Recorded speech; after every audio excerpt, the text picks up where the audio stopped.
Good morning, everyone. My name is Chloe. Nice to meet you to those who I've never met before, and hello again to those we've met.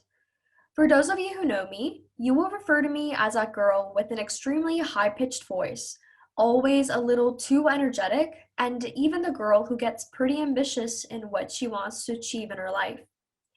In fact, I do agree with the majority of these things, and it's also interesting to see that my core character strengths match up to these descriptions, them being ambitious, self-confident, and sociable. While these might be the words that I use to characterize myself when I'm asked with a question, how would you describe yourself?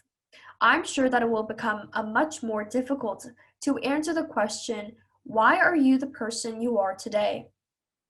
Personally, I think it is the values and the virtues that we as individuals prioritize as we live throughout our lives, the different stories and experiences that we have gone through that really shapes who we are as a person. And we do continuously evolve in these concepts as we carry on living day by day.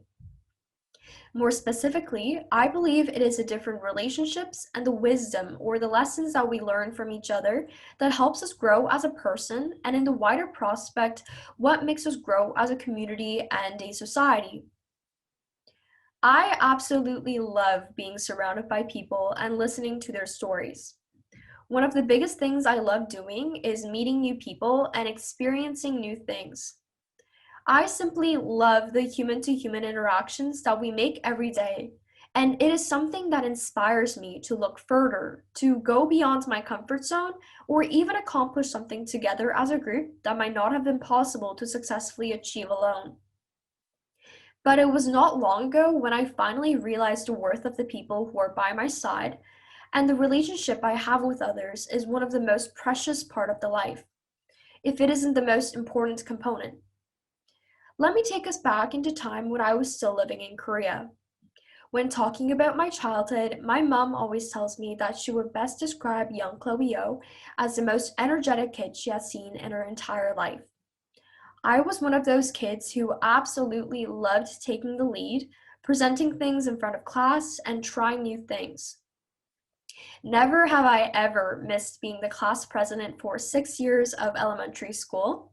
Yes, it was indeed a serious business for young Chloe O back in the days. And I also had the opportunity to serve as a co-prefect for my school.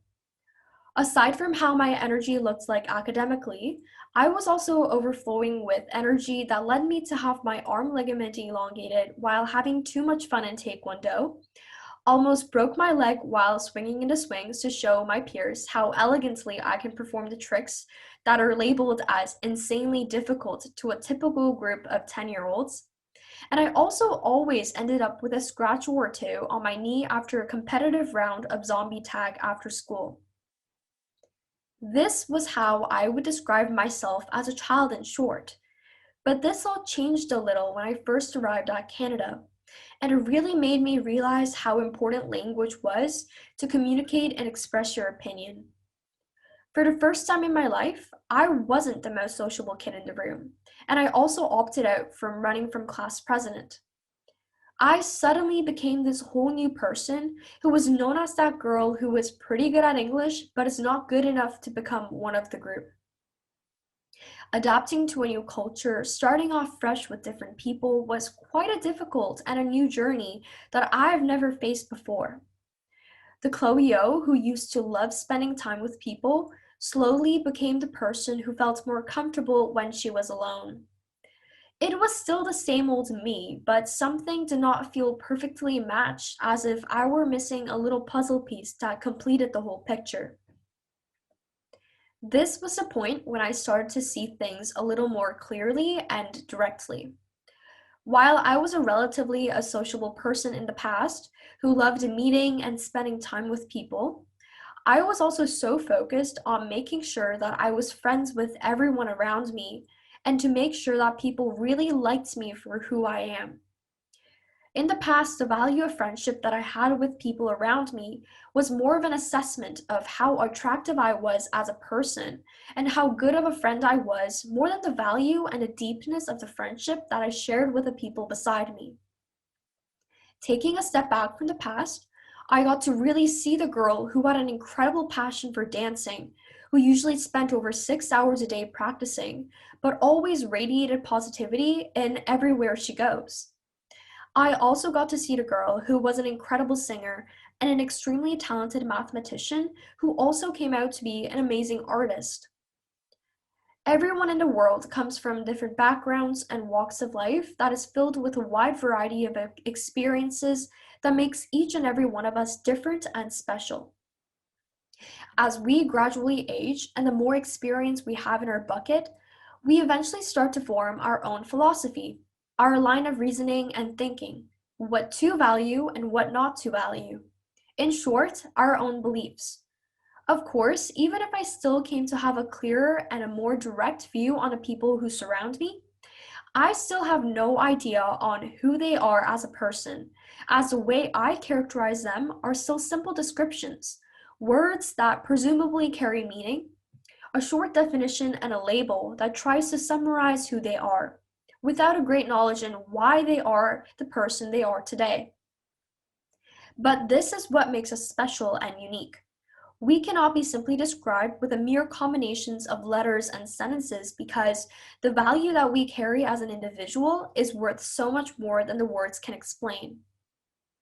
So the next time we are spending time with the people who surround us, it can be anyone from the relationship you have with your friend, with a teacher, with your parents, or people you would like to get closer with, let's take a step back. Take a step back to realize the difference and the uniqueness of every individual in a room and the harmony that we are capable of creating as a community. Of course, there are times of disharmony and conflict, but we can further look into relationships and the areas of conflict through a bigger picture, through a wider lens that in turn helps us to grow from our mistakes and how we resolve group struggles. For the senior ones in the room, it might surprise you that you really have one more year before high school graduation. For the senior twos, it might surprise you even more, and it probably will shock you that we have less than a month to graduate now. So, to our short but sweet 4 years of time that we spent as high schoolers, let's really dig deep and think about the people you've met and give yourself a pat on the back and celebrate for all the achievements that a whole group of diverse people were able to achieve.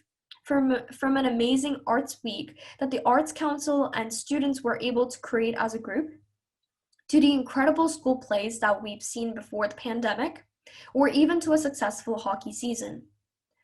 A few years back, I saw an art piece that was painted by a senior student that depicted a number of people radiating their energy in different colors, that as a whole illustrated a mixture of colors that were blurred together to form a society. It was a grand piece of work that really struck me the power of relationships, that taught me that this power not only fuels the people that we have around us, but is something that really keeps a society and the community going as a whole. Of course, we're all different people. You might not be the smartest person in the room, or the most artistic, or the most athletic, but that is what makes things beautiful about the whole community.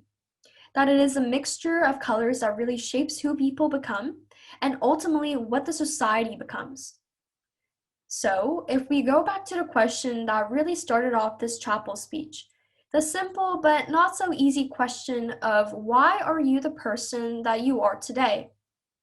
Frankly, I still don't know the clear answer, but we can start breaking down this question and think about it a little deeper. What experiences have shaped who you are? What gifts and talents do you possess? And who are the important people in your life? The inspiration that we can seek from others around us, and even more importantly, the power and the energy you radiate have the potential to do things that are beyond our imagination. Now, will you please rise to sing She Comes Sailing on the Wind?